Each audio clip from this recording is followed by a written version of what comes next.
Hi all. In previous video we had seen two ways in which chemical energy and electrical energy interact. First one, chemical energy can convert into electrical energy, and second one, electrical energy can convert into chemical energy. We can see these two types of interactions in two different cells: galvanic cells and electrolytic cell. Galvanic cells derives its electrical energy from a spontaneous redox reactions, while electrolytic cells involve non-spontaneous reactions and thus require an external electron source. In this class, we learn construction and working of two types of cells. Let us start with galvanic cells.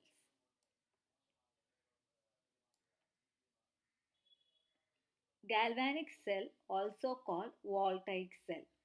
Daniell cell is a typical example of galvanic cell.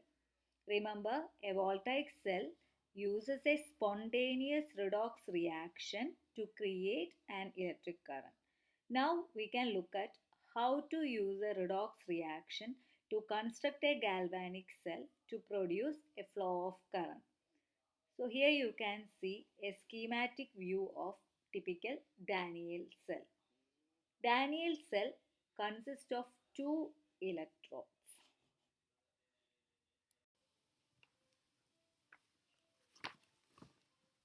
Daniell cell consists of two half cells.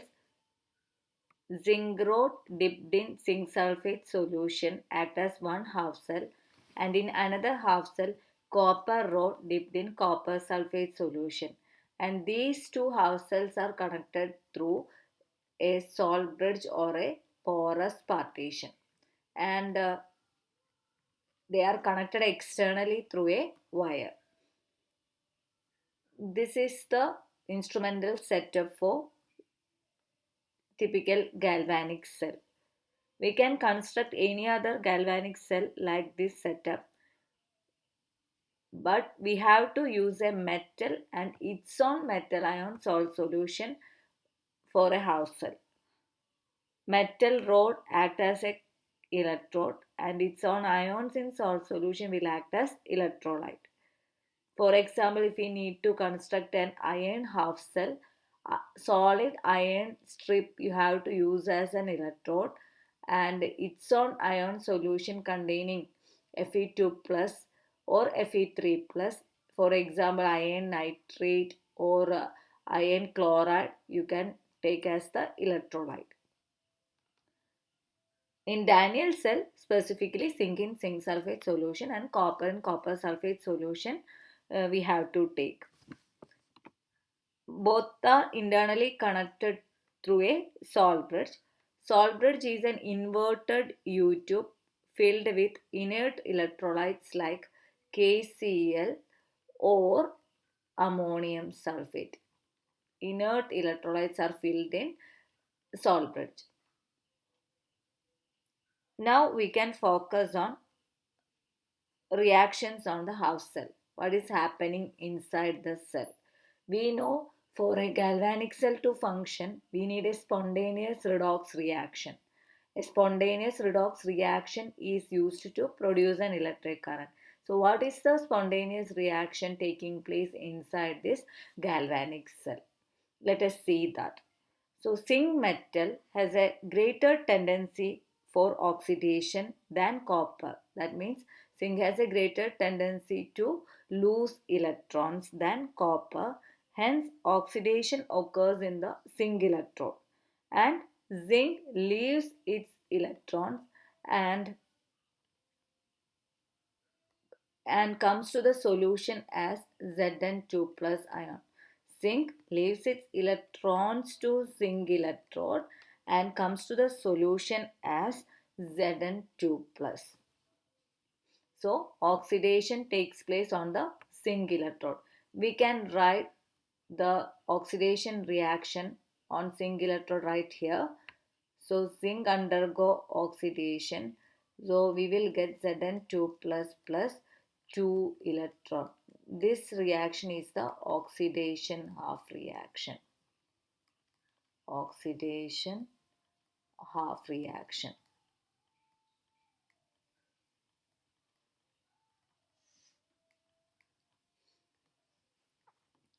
Electrode where there is oxidation take place is the anode.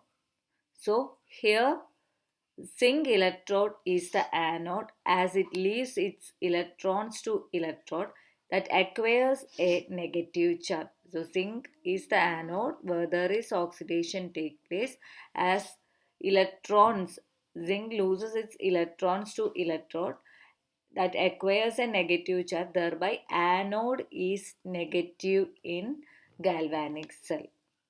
For this zinc electrode, it is negatively charged and it is the anode. Those two electrons that lost by zinc, where do these electrons go? So let us see that. Those two electrons that lost by zinc, these two electrons right here are going to travel along our wire. So we have a wire set up and those two electrons are going to move, which is our electric current in our wire. And those two electrons move over to the electrode on the right, which is copper. So now we have these two electrons on our copper electrode. This is an aqueous solution of copper sulfate. This solution contains Cu2 plus ions in solution, and when those Cu2 plus ions come in contact with these electrons, two electrons, it undergo reduction half reaction. So let's write it up here. Cu2 plus ions are going to gain 2 electrons. Cu 2 plus 2 electrons, we will get Cu. This is the reduction half reaction. Reduction half reaction.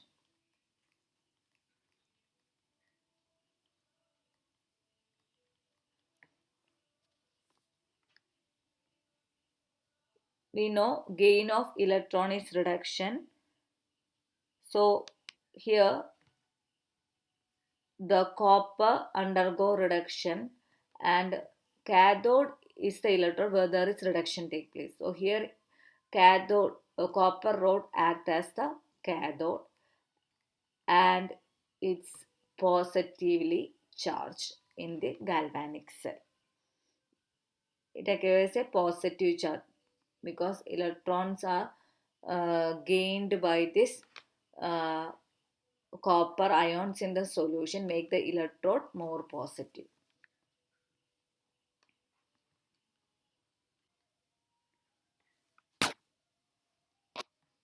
So zinc electrode undergo oxidation reaction and it acts as the anode and it is negatively charged, and copper undergo reduction reaction, so this acts as the cathode and it is positively charged.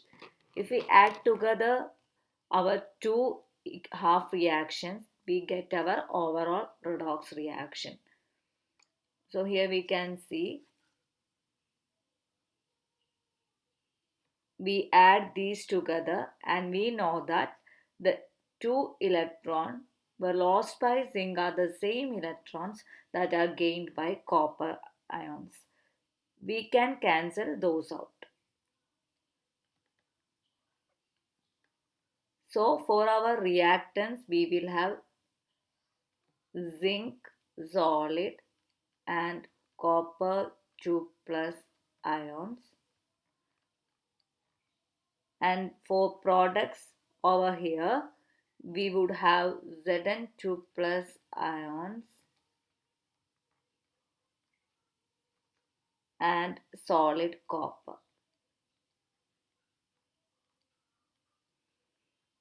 So over time, if you think about what happens, we are going to lose zinc over time and we are going to get more copper deposited on copper electrode, so that our spontaneous redox reaction, that's creating an electric current because of the flow of the electrons in the wire here.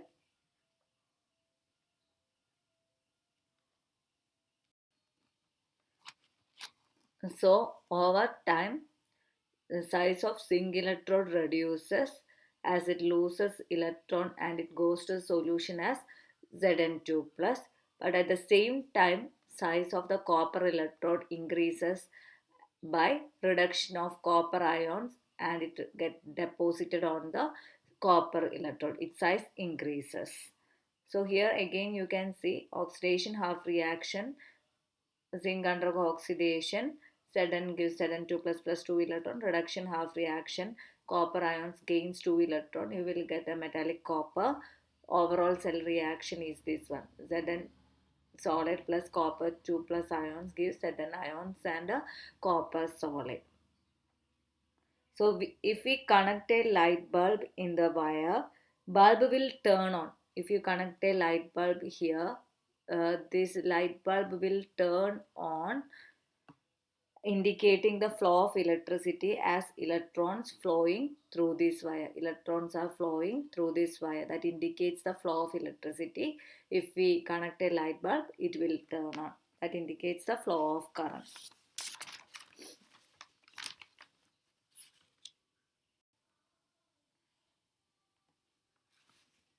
One important point we have to keep in mind is that anode is negative and cathode is positive in galvanic cell. Anode is negative and cathode is positive.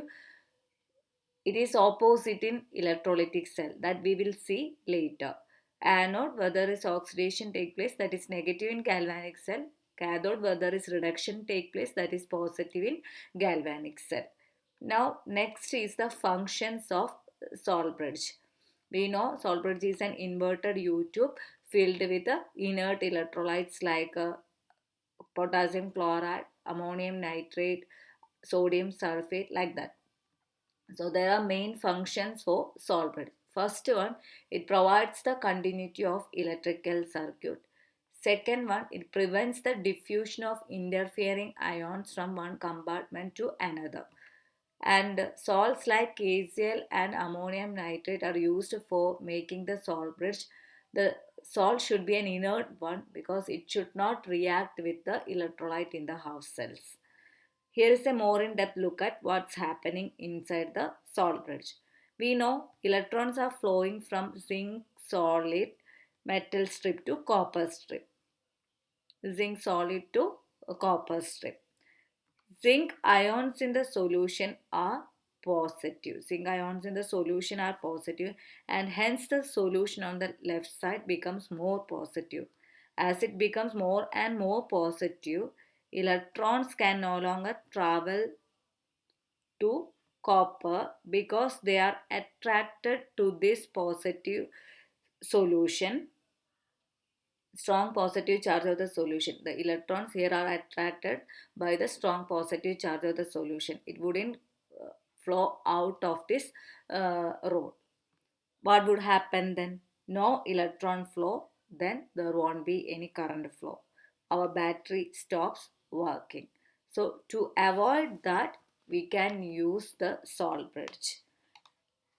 A salt bridge, however, balances the charge of the solution on both sides. It balances the charge of solution on both sides.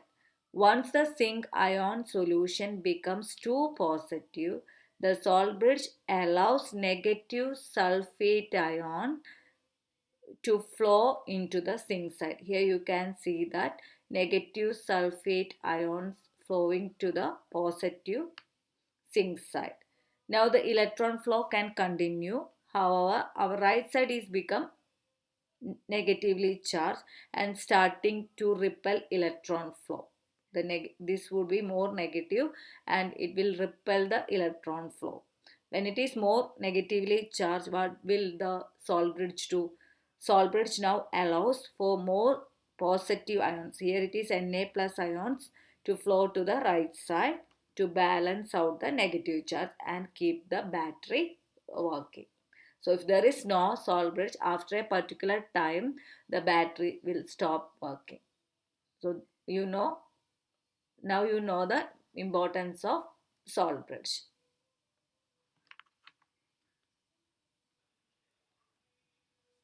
Overall, what is happening in a galvanic cell?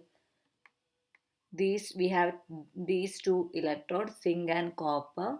So due to the greater tendency of zinc to undergo oxidation, zinc will undergo oxidation and it will release electrons. These two electrons travel through the wire and it is gained by the copper 2 plus ion.